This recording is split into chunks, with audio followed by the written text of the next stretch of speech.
Thank you for inviting me to be here. I don't know too much about Tagore, but only from my experience with people who have been there, and of course reading from. I'll just talk a little bit about Tagore and his education, his Montessori also, because in the book I think something has been mentioned about his influence on her and her influence on him, and how they also converge. Not too long, just a short bit. Tagore, if you remember, was awarded the Nobel Peace Prize in 1913, and his first school was started in 1900.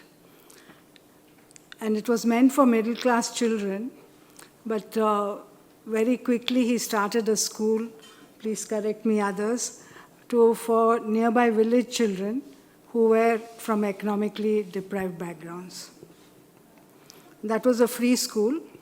In 1918, he started Vishwabharati, and at that time itself, he talked about schools being like factories, which is now being currently used by many educators.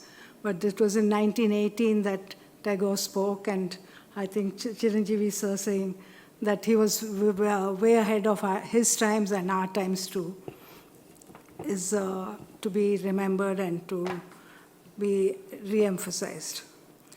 He also thought of the human beings as very unique and different, not like machines. So his metaphor for education was always nature, and he felt that children learn from nature. So when you touch a tree, the trees talk to the children, and the children need to also listen to the trees and the nature around them and learn how to hear them. He also wanted to combine ancient Indian practices so that children could live with the practices that they were used to in their context and marry contemporary education, contemporary life to ancient Indian practices.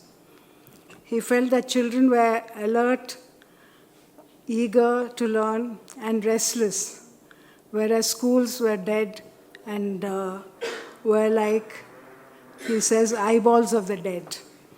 Being a poet, a lot of his language and his prose was also like poetry.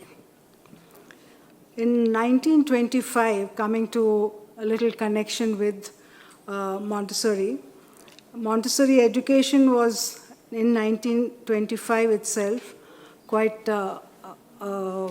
rapid, alive all around the world. And Tagore also was influenced by it and incorporated some of those ideas, which he was also in tune with. It's not that he was influenced so much by them, but he was also in tune with the same kind of ideas. Also around that time was India's independence movement was happening. Besant from Theosophical Society in Madras was also interested in education, and there was a movement for creating a new education for the new India. And this was a time he was also influenced a little more by Montessori. He went to 1929, he went to the International Montessori Conference in Denmark, where Montessori was speaking.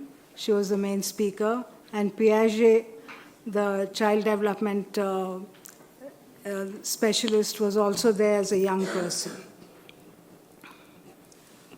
By 1929, it was an international conference of Montessori friends and educators. So it was already spread in India and in US, in Europe, and even in South America. In India, Montessori movement, in a sense, came with, even before Montessori came to India in 1939. Before that too, Annie Besant sent people to learn about this new education, sent them to Europe. She sent a young headmaster from the Guindy school to study Montessori's methods and look at what was new about it and what India could learn from it. So this young person, G.V. Subbarao, he was a headmaster of Guindy school, went to Europe, studied and brought back a set of materials and the ideas and set up a school in Theosophical Society called Alcott School. And the first set of materials in India were from there, and he made a carpenter to make new materials. So Montessori, in a way, was spreading in India. When she came in 1939, she and Tagore corresponded. They had the exchange of letters. And there's a letter in the Association Montessori International, Tagore's written to Montessori about welcoming her to India. I think there are points of convergence for both Montessori and Tagore were the nature, how nature was important for children's education and child rearing practices, how also, in a sense, where both grew up with the influence of World War II, so that both talked about education for peace. Montessori was not just about pretty schools, but it was more also for political action, for education for peace, creating education, taking it as a movement for empowerment of women, for social development, and for creating a new society. Tagore also was for all that, as we know. So politics and education was not different. They were on the same path. Education was for politics, and politics was for education and creating a new society. I think both were convergence were on those areas. And they both also talked about freedom, and Montessori looked at discipline in a very new way, talking about inner discipline and what Chiranjeevi sir talked about inner illumination. I think both were discipline not from an outer discipline imposed upon the child, but an inner discipline that comes from nature, from the child's own rhythm of life. They also saw one idea that we can gather now from their readings and their work, that they saw child not as a consumer, but as a constructor. We talk about constructivist education now, but they saw it at that time how children are not just fed, they're not empty buckets, they're not blank slates to be filled in, but they construct their own backpack of knowledge. And they create their own life. And I think that is something that is very relevant even today in all schools, whether they're Montessori or mainstream, and wherever we are.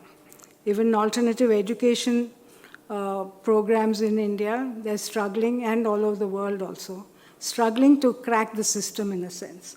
And I think both Tagore and Montessori have a way forward for us. One more point, when Tagore came back from Denmark, from the international conference, he created some program where the schools he started, they were called Tagore Montessori schools. And Bengal had many of those, and they spread also around India. So perhaps it's time to learn from both of them once more, deeply take a dive in and see what they have to offer us. Thank you.